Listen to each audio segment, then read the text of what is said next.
बच्चों आपके NEET exam में अब सिर्फ 75 डेज के आसपास बचे हैं।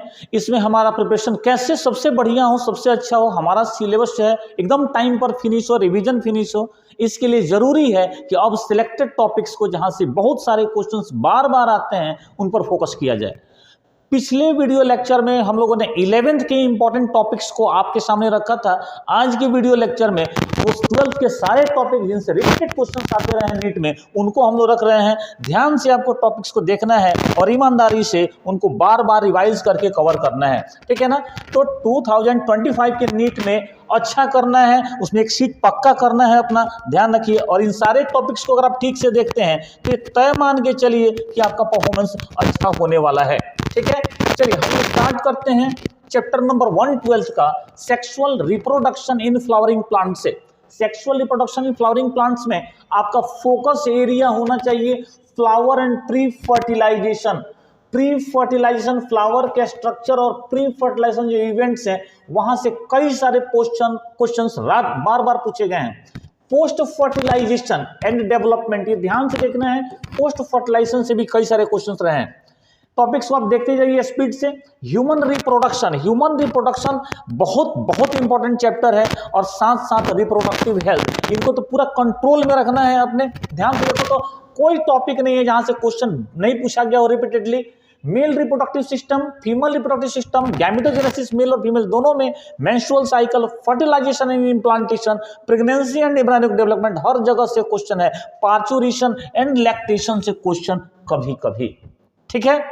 Next, reproductive health, population stabilization and birth control method से बार बार क्वेश्चन है, ध्यान रखिएगा। बर्थ कंट्रोल मेथड्स को आपको देखना है। MTP, medical termination of pregnancy, छोटा टॉपिक, इंपॉर्टेंट टॉपिक जहां से क्वेश्चंस हैं। एसटीडीज से क्वेश्चंस हैं, और इनफर्टिलिटी तो एमवीवीआई है, इनफर्टिलिटी से तो लगातार क्वेश्चन पूछे ही जाते हैं, ठीक है। फोकस करना है। जेनेटिक्स वाले सेक्शन पे अगर आया जाए, principles of inheritance and variation, Mendel's law से बहुत क्वेश्चन पूछता है।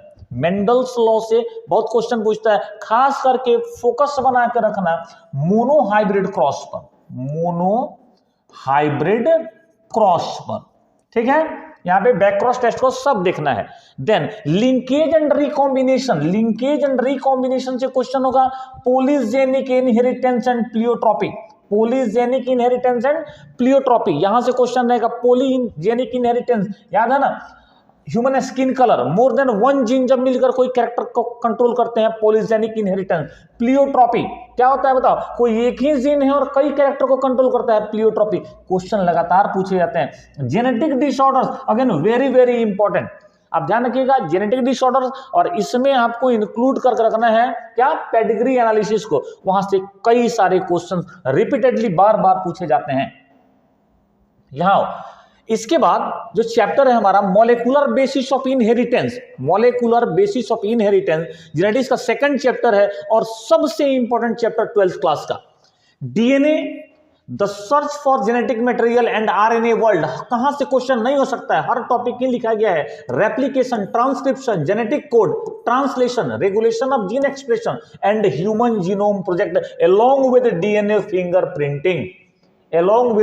फिंगरप्रिंटिंग। इसका मतलब है कि यहां पर ये पूरा का पूरा चैप्टर आपके लिए एमवीवीआई में है। ये पूरा का पूरा चैप्टर आप एमवीवीआई लेकर के चलेंगे, ठीक है। आप इसको ठीक से क्या करेंगे, प्रिपेयर करेंगे। नेक्स्ट है इवोल्यूशन, अच्छा चैप्टर है। Origin of life and theories of evolution, evolution के थियरीज जो हैं उनको थोड़ा देख लेना है। Evidence of evolution, different type of evidences आप पढ़े हुए हैं, उनको रिवाइज करना है। Biological evolution and mechanism of evolution, biological evolution देखना है। हार्डी-विनबर्ग प्रिंसिपल बड़ा फेवरेट है, हार्डी-विनबर्ग प्रिंसिपल से क्वेश्चन पूछे जाते हैं, ठीक है। एंड ह्यूमन इवोल्यूशन, थोड़ा सा तो है ही इसमें कॉन्सेप्ट, ह्यूमन इवोल्यूशन को आपको अच्छे से करना है, ठीक है ना। चलिए इसके बाद से ह्यूमन हेल्थ एंड डिजीज, एक बड़ा इंपॉर्टेंट चैप्टर हमारे कॉम्पिटिटिव एग्जाम्स के लिए। ढेर सारे क्वेश्चन, 4 to 5 एवरेज क्वेश्चन यहां से पूछे जाते हैं। Common disease in human being में जो कॉमन डिजीज है, ये डिजीज इन्फेक्शियस डिजीज भी हैं, और एक नॉन इन्फेक्शियस कैंसर भी यहां पर पढ़ना है। ये सारे डिजीज आपको कवर कर लेने हैं। इम्यूनिटी देखो तो कितना इंपॉर्टेंट टॉपिक है इम्यूनिटी, इसको अच्छे से प्रिपेयर करना है। यहां पर आप ऐड कर दीजिएगा, छोड़ना क्यों है, क्वेश्चन पूछे ही जाते हैं, ऐड कर दीजिएगा drugs and alcohol abuse, drugs and alcohol, इसको ऐड कर दो एब्यूज। क्लियर हो गया ये, इस टॉपिक को भी आपको ह्यूमन हेल्थ एंड डिजीज में कवर करना है। ठीक है, नेक्स्ट आगे बढ़ो। यहां देखो तो microbes in human welfare, microbes in human welfare में माइक्रोब्स का जितने भी यूजफुल माइक्रोब्स हैं उनके फंक्शंस को हमको पढ़ना है, उनके प्रोडक्ट को पढ़ना है। यहां पर देखो microbes in household and industrial products, list बना लो माइक्रोब्स का, कौन से प्रोडक्ट वो फॉर्म करते हैं उनका, और उसको मगअप कर जाइए, उसको याद कर जाइए। Microbes in household and industrial products. Next है microbes as bio control agents and bio fertilizers, microbes as bio control agents and bio fertilizers, इनको अच्छे से कवर करना है। दो चीजें इसमें और पढ़नी है आपको, एक पढ़ना है सीवेज ट्रीटमेंट प्लांट, सरसरी निगाह से देखिएगा क्वेश्चन कम, और दूसरा बायोगैस। क्लियर हो गया ये। नेक्स्ट अब बायोटेक्नोलॉजी वाले सेक्शन में आए, 2 चैप्टर्स हैं, प्रिंसिपल्स एंड प्रोसेसेस, और सेकंड उधर में है एप्लीकेशन ऑफ बायोटेक्नोलॉजी। दोनों के दोनों पर MVVI, दोनों के दोनों चैप्टर्स पर MVVI। ठीक है, ये बहुत इंपॉर्टेंट है। देखो तो principles of biotechnology, tools of recombinant DNA technology, processes of recombinant DNA technology, इधर में कवर करना है आपको, मतलब पूरा चैप्टर ही करना। अरे छोटे छोटे तो चैप्टर है ये, 2-2 घंटे में तो चैप्टर पूरे हो जाएंगे आपके, अच्छे से इनको करना है। ठीक है, biotechnology application in agriculture, biotechnology का एग्रीकल्चर में एप्लीकेशन, बायोटेक्नोलॉजी का मेडिसिन में एप्लीकेशन, और ट्रांसजेनिक एनिमल्स इथिकल इश्यूज। देख रहे हो कोई भी टॉपिक ऐसा नहीं है जहां से क्वेश्चन ना पूछा गया हो, और ढेर सारा हम लोग वैसे टॉपिक्स को सिलेक्ट किया है जहां से बल्क में क्वेश्चन पूछा गया, बार बार क्वेश्चन पूछा गया, तो ये वैसे ही टॉपिक हैं। ठीक है ना।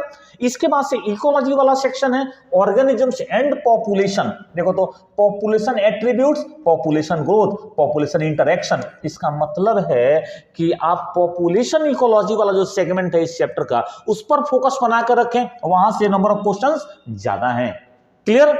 और रिमेनिंग जो 2 चैप्टर्स हैं उनको भी देखो, जो बचे हुए 12th के 2 चैप्टर्स हैं, ecosystem, ecosystem structure and function, ecosystem के स्ट्रक्चर फंक्शन से क्वेश्चन, और इकोसिस्टम के फंक्शन में कौन कौन से फंक्शंस, तो यहां देखो इकोसिस्टम के फंक्शंस में productivity, decomposition, energy flow, ecological pyramid. मतलब इकोसिस्टम फंक्शन एकदम आसान चैप्टर इकोसिस्टम, और वहां से ढेर सारे क्वेश्चंस आपको अच्छे से कवर करना है, बहुत ही इजी। बायोडाइवर्सिटी एंड कंजर्वेशन हमारा लास्ट चैप्टर है। देखो यहाँ पे बायोडाइवर्सिटी है क्या और इसका पैटर्न क्या है, वर्ल्ड में इसका डिस्ट्रीब्यूशन कैसे है, ये देखना है। Importance and loss of biodiversity, biodiversity का इंपॉर्टेंस क्या है ये समझना है, हाउ बायोडाइवर्सिटी लॉस हो रहा है ये समझना है हम लोग को। लास्ट में है बायोडाइवर्सिटी कंजर्वेशन, दोनों इंपॉर्टेंट है, 2 तरीके हैं ना, in situ and ex situ, दोनों ही मेथड्स जो है वो इंपॉर्टेंट है एग्जाम के लिए,